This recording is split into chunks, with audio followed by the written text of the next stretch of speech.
அனைவருக்கும் வணக்கம். ஏகாஸ் கிளவுட் நடத்திய அந்த பயிற்சியில் அதை வெற்றிகரமாக முடித்துவிட்டு 21 மாணவர்கள் இன்று சான்றிதழ் பெறப்போகின்றார்கள். இந்த நிகழ்ச்சிக்கு வருகை தந்திருக்கின்ற அன்னை பர்னிச்சர்ஸ், அன்னை திருமண சீர்வரிசை பொருட்கள், டிவி, ஃபிரிட்ஜ், வாஷிங் மெஷின் உள்ளிட்ட 200க்கும் மேற்பட்ட பொருட்கள் அடங்கிய திருமண சீர்வரிசை ரூபாய் 99,000 மட்டுமே. தமிழகம் முழுவதும் இலவச டோர் டெலிவரி. தொடர்புக்கு 7550144440 9345044044. நிம்மதி ப்ராப்பர்ட்டி மேனேஜ்மெண்ட். கான்டாக்ட் 7667008999. திரு ரங்கநாதன் அவர்களே, அவர் யூஎஸ் ஃப்ரெண்ட்ஸ் அசோசியேஷன் அப்படின்னு முதல்ல ஒன்று இருந்துச்சு ஒரு காலத்தில், அதனுடைய தலைவராக இருந்தார். இப்போது லவ்லி நியூயார்க் அதனுடைய தலைவராக இருக்கின்றார். அப்புறம் டாக்டர் சிவகுமார், அவர் இங்கே நிறைய இந்திய பொருளாதாரம் எப்படி என்ஆர்ஐஸ் நம்முடைய பொருளாதாரத்திற்காக ஒரு வலிமை சேர்க்கின்றார்கள் அப்படின்லாம் சொன்னார். திரு ரங்கநாதன் அவர்கள் ரத்தின சுருக்கமாக சொல்லிட்டு போயிட்டாரு. சுகுமார், ஸ்ரீனிவாசன் சுகுமார். இந்த ஏகாஸ் அப்படின்னா என்னன்னு கேட்டேன். ஏகாஸ் அப்படிங்கிறது உங்களுடைய மனைவியின் பெயரில் வைத்திருக்கின்றார். இதே ஒரு பாராட்டுதலுக்கு உரிய ஒரு விஷயம். மனைவி, அது ஒரு பெண்ணின் பெயரில் இருப்பது ஒரு பெருமை சேர்க்கக்கூடியது. அப்படிப்பட்ட அந்த ஏகாஸ் கிளவுட் லண்டனை தலைமையிடமாக கொண்டு செயல்பட்டு வருகின்றது. இந்த நிகழ்ச்சிக்கு 21 பயிற்சி முடித்த மாணவர்கள் வந்திருக்கின்றார்கள். எங்கள் திருச்சியிலிருந்து சிவா வந்திருக்காரு, நாமக்கல்லிருந்து அருண் வந்திருக்காரு, ரெப்கோவிலிருந்து முரளி வந்திருக்காரு, மற்றும் அங்கே எல்லாரும் பெரியவர்களாக முன்வரிசையில் இருக்கீங்க. அப்புறம் ஊடகங்களுடைய நண்பர்கள் வந்திருக்கீங்க. தமிழ் எஸ்டேட் அருள் பிரபல்யமான யூடியூப் சேனல் நடத்திட்டுருக்காரு. இவங்கெல்லாம் வந்திருக்கீங்க. உங்கள் அனைவருக்கும் மீண்டும் ஒரு முறை என்னுடைய வணக்கத்தை தெரிவித்துக் கொள்கிறேன். எதற்காக இந்த பயிற்சி? இப்போ நம்ம உலகத்திலேயே நம்ம இந்தியாவில் தான் இளைஞர்கள் அதிகமாக இருக்கக்கூடிய நாடு. இப்போ அமெரிக்காவை எடுத்துட்டிங்கன்னா அங்கே ஓல்டர் பாப்புலேஷன், வயதானவர்கள் தான் அதிகமாக இருக்காங்க. இந்தியாவில் தான் 18 வயசுலேருந்து 35 வயதிற்கு உட்பட்டவர்கள் 60% இருக்காங்க. அப்போ என்ன, ஹியூமன் ரிசோர்சஸ். இதனால் நம்முடைய ஹியூமன் ரிசோர்சஸ், மனித வளம் நன்றாக இருக்கின்றது. இப்போ நம்முடைய மக்கள் தொகை 140 கோடிக்கு மேலே இருக்கு. அப்படி இருக்கிறப்போ அதில் அதிகமாக இளைஞர்கள் இருக்கின்றார்கள். அவர்களுக்கு வேலை வாய்ப்பு குறைவாக இருக்கின்றது. இப்போ உதாரணமாக இப்போ சிவில் சர்வீசஸ், இப்போ நாங்கள் ஐஏஎஸ் ஐபிஎஸ் இந்த எக்ஸாம் எல்லாமே மொத்தம் ஒரு 21 சர்வீஸ் இருக்குது. இதுக்கு பேர் தான் சிவில் சர்வீசஸ். இந்த சிவில் சர்வீஸ்க்கு வருஷத்துக்கு 10 லட்சம் பேர் விண்ணப்பிக்கின்றார்கள் ப்ரிலிமினரி எக்ஸாமுக்காக. அந்த 10 லட்சத்தில் எக்ஸாம் எழுதுறது 7 லட்சம் பேர். அந்த 7 லட்சம் பேர் எழுதுனதில் 12,000 பேர் செலக்ட் பண்ணுறாங்க.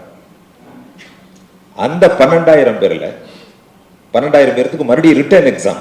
முதல்ல ப்ரிலிமினரி, அடுத்து ரிட்டர்ன் எக்ஸாம். அந்த 12,000 பேர்ல 2,000 பேர் செலக்ட் பண்ணுறாங்க. அந்த 2,000 பேருக்கு இன்டர்வியூ கண்டக்ட் பண்ணி, அதுக்கு பேர் பர்சனாலிட்டி டெஸ்ட். அதில் ஒரு 900லேருந்து 1000 அந்த வேகன்சியை பொறுத்து ஒரு மேக்சிமம் ஒரு வருஷத்துக்கு 900 பேர் செலக்ட் பண்ணுறாங்க. எவ்வளவு? 10 லட்சம் அப்ளை பண்ணி 7 லட்சத்துலேருந்து வெறும் 900 பேர். அதில் ஐஏஎஸ்க்கு முதல்ல ஒரு 75 பேர், ஐபிஎஸ் ஒரு 75, அடுத்து income tax, customs, audit and account service, railway account service, Indian railway traffic service, இப்படி மொத்தம் 21 சர்வீஸ். எப்படி ஒரு 100 போஸ்டுக்காக 10 லட்சம் பேர், 1 million people are writing exam. அதனால அதுதான் நமக்கு ஒரு முக்கியமான ஒரு பணி நினைச்சிட்டு அதுலேயே எல்லாரும் போனால் எல்லாருமே வெற்றி பெற முடியாது. அதனால் இது போன்ற வாய்ப்புகளை உருவாக்கி கொடுக்கின்ற சுகுமார் ஸ்ரீனிவாசன் அவர்களுக்கு இந்த தருணத்திலே நன்றியை தெரிவித்துக் கொள்ள வேண்டும். நான் அவர்கிட்ட பேசிட்டு இருக்கிறப்ப சொன்னேன், ஏழை மாணவர்களுக்கெல்லாம் ஃபீஸை குறைச்சி ஒரு கார்ப்பரேட் சோஷியல் ரெஸ்பான்சிபிலிட்டி சொல்லுவாங்க இல்லையா, சிஎஸ்ஆர், ஒரு சமூக நோக்கத்துடன், ஒரு லாப நோக்கம் இல்லாமல் ஒரு சமூக நோக்கம், அந்த நோக்கத்துடன் செயல்பட வேண்டும் என்று சொன்னேன். இப்போ இங்கே 21 ஸ்டூடெண்ட்ஸ் இருக்கீங்க, நம்முடைய நண்பர்கள் எல்லாமே இருக்கீங்க, இங்கே இருக்கீங்க, அவருக்கு வேண்டியவர்கள்லாம் வந்திருக்கோம். ஏதோ ஒரு ஃபங்க்ஷனுக்கு வந்தோம், நம்ம எல்லாம் உட்கார்ந்துருக்கோம், நம்ம யாரும் ஒன்றும் ஒவ்வொருத்தருக்கும் நிறைய பேருக்கு தெரியாது, அறிமுகம் ஆகலை. அதை வந்து ஐஸ் பிரேக்கிங் பண்ணணும். ஐஸ் பிரேக்கிங் நம்ம வந்து இதை முடிச்சுட்டு போய் எல்லாமே ஐஸ் பிரேக்கிங் பண்ணிடலாம். ஐஸ் பிரேக்கிங்னா ஒவ்வொருத்தரும் யார் என்னென்னு தெரிஞ்சுக்கிறது. இப்போ இந்த கிளவுட் அப்படின்னு சொன்னால் எல்லாத்துக்குமே நம்ம என்ன பண்ணுவோம், கிளவுடுன்னா என்னது, மேகம். இந்த மேகத்தில் போய் ஸ்டோர் பண்ண முடியுமா, கிளவுட் ஸ்டோரேஜ் அப்படின்னு சொல்கிறோம். இப்போ நம்ம ஃபோன் எடுத்துட்டிங்கன்னா எல்லாமே கிளவுடில் போய் ஸ்டோரேஜ் ஆகுதுன்னு சொல்கிறோம், கிளவுட் ஸ்டோரேஜ். அப்போ கிளவுட் ஸ்டோரேஜ்னா என்னது? கிளவுட் ஸ்டோரேஜ்ங்கிறது ஒன்றுமே கிடையாது, ஒரு சர்வர், ஃபிசிக்கல் சர்வரில் போய் இந்த ஸ்டோரேஜ் எல்லாமே போய் நிற்கும். அதான் கிளவுட் ஸ்டோரேஜ். அது ஆகாயத்தில் போயிருக்காரு. இப்போ இந்த கிளவுட் ஸ்டோரேஜினுடைய பெரிய மாஸ்டர் யார் உங்களுக்கு எல்லாமே தெரியும். அமேசான் கேள்விப்படுங்களா? அமேசான், அந்த அமேசான் வெப் சர்வீஸ் அப்படின்னு சொல்லுவாங்க, AWS. இவங்க தான் நம்பர் 1 இந்த கிளவுட் கம்ப்யூட்டிங்கில். அவங்கள்ட்ட தான் அதிகமான ஸ்டோரேஜ் உலகத்தில் இருக்கு. அதுக்கடுத்து பார்த்தீங்கன்னா IBM, கூகுள், மைக்ரோசாஃப்ட், இவங்க தான் அதிகமான கிளவுட் கம்ப்யூட்டிங் வச்சுருக்காங்க. இப்போ நடைமுறையில் இப்போ என்னன்னா, இந்த சமயத்தில், இந்த காலத்தில் கிளவுட் கம்ப்யூட்டிங் அதுதான் நம்பர் 1. எதிர்காலத்தில் என்ன வரப்போகுதுன்னா, இதே கிளவுட் கம்ப்யூட்டரில் artificial intelligence integrated cloud computing, இதுதான் ஃபியூச்சர். இந்த கிளவுட் கம்ப்யூட்டிங்கில் இது எல்லாமே அவுட் சோர்ஸ் பண்ணிடும். இப்போ நம்ம ஒரு காலத்தில் பார்த்தீங்கன்னா இது மாதிரி ஒரு பெரிய ரூமில் மிகப்பெரிய சர்வரை வச்சு மெயின்டைன் பண்ணுவோம்.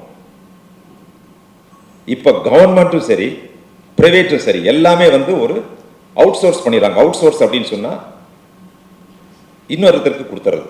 இப்போ புரியும்படி சொல்ல போனால், இப்போ நம்ம ஒரு வீட்டை கட்டி அதுக்கு ஆளை போட்டு மெயின்டைன் பண்ணி இருக்கிறதுக்கு பதிலாக ஒரு சர்வீஸ் அப்பார்ட்மெண்ட் போயிட்டோம்னா எல்லாமே எங்கே கிடைக்கும். நம்ம வந்து ஹவுஸ் கீப்பிங், ஃபுட்டு, எதுவுமே நம்ம கவலைப்பட தேவையில்லை. அது மாதிரி தான் இந்த கிளவுட் கம்ப்யூட்டர் அப்படிங்கிறது. Basically data centres. இந்த டேட்டா சென்டர்ஸ் எங்கெல்லாம் இருக்கு? இப்போ உதாரணமாக, இப்போ நம்முடைய கவர்மெண்ட் இந்த பாப்புலேஷன் இருக்கு, ஆதார் இருக்கு, இது எங்கே இந்த டேட்டாலாம் எங்கே இருக்கும்? ஒரு சர்வரில் இருக்கும்.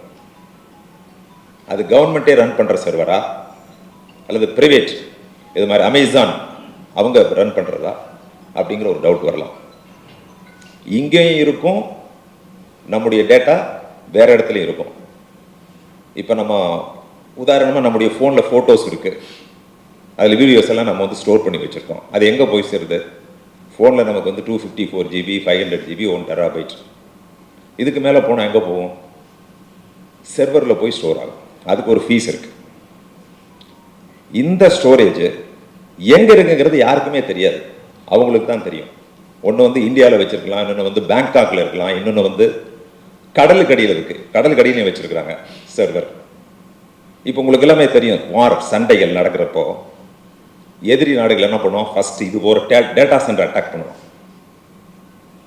ஏன்னா இதான் வைட்டல். ஒரு டேட்டா முடிஞ்சுன்னா எல்லாமே முடிஞ்சு போச்சு. உலகமே டேட்டா தான். இப்போ நம்ம எல்லாருமே ஒரு டேட்டா தான். ஒவ்வொரு மனிதனும் ஒரு டேட்டா.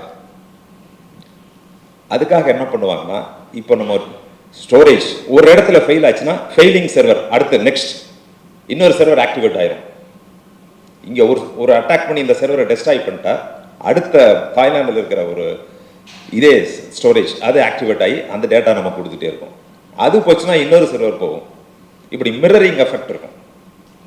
இதுதான் இந்த கிளவுட் ஸ்டோரேஜ். இப்போ உதாரணமாக இப்போ வந்து யூடியூப் ஆர்வலாம் இருக்கீங்க இல்லையா? இப்போ நம்ம யூடியூப் போடுறோம், நானும் தான் போட்டிருக்கேன்.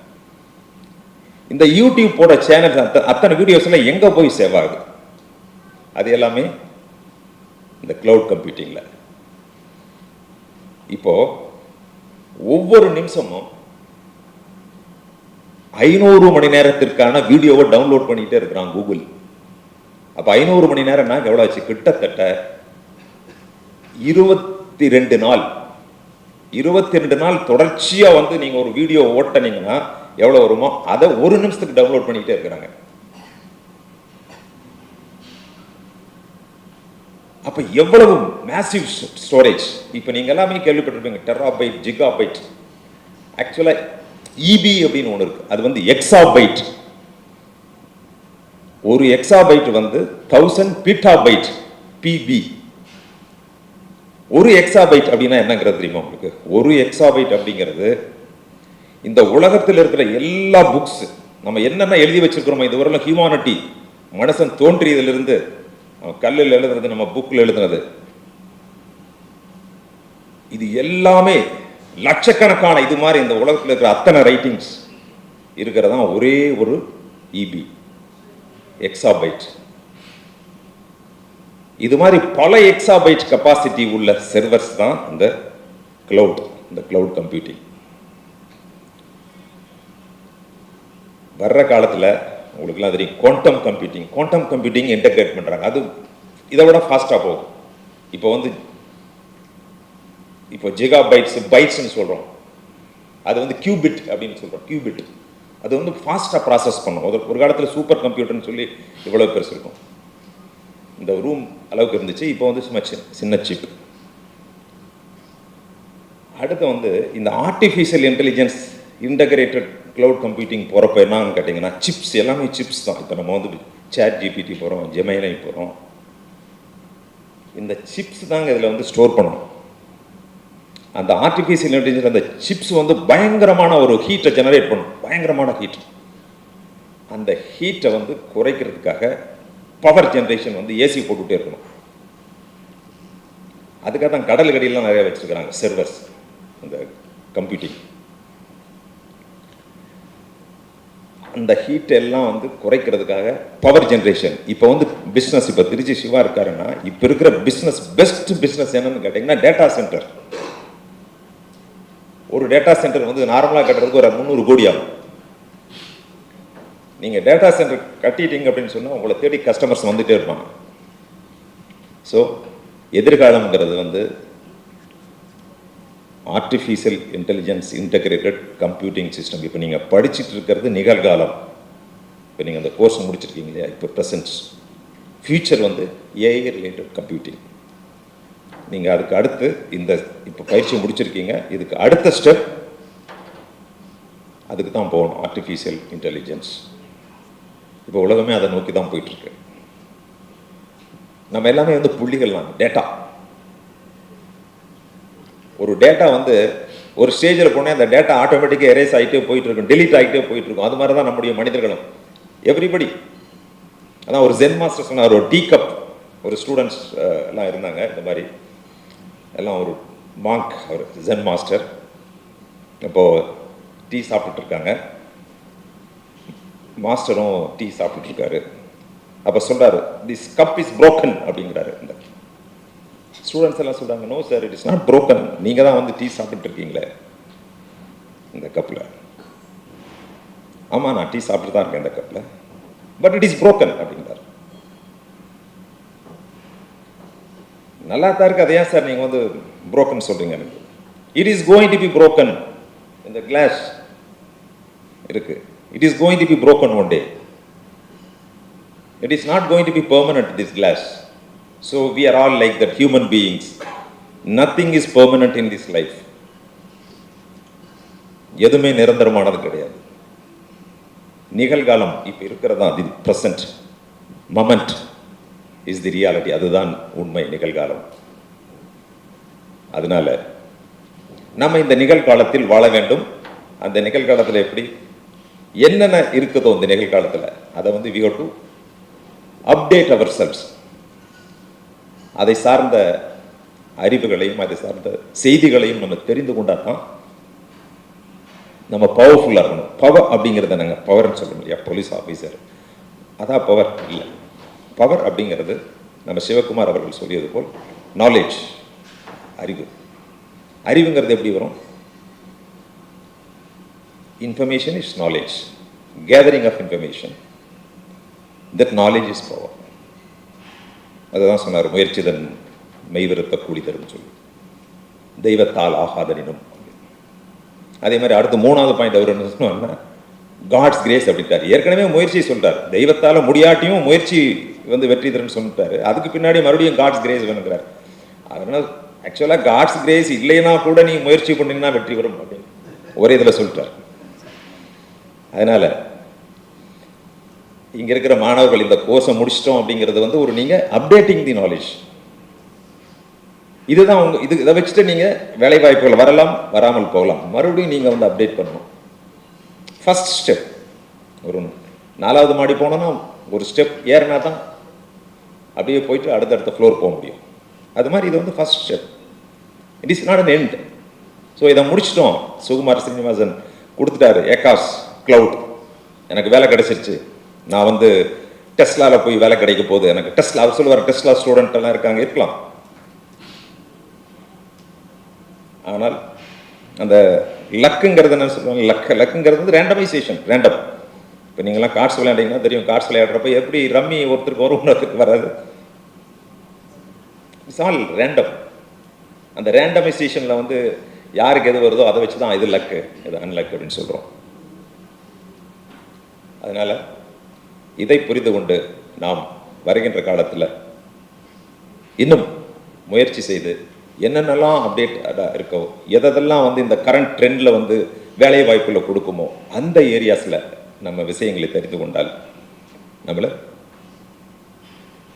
வேலைக்கு எடுப்பார்கள், இல்லை எம்ப்ளாய்மெண்ட் ஆப்பர்ச்சுனிட்டிஸ் கிடைக்கும்.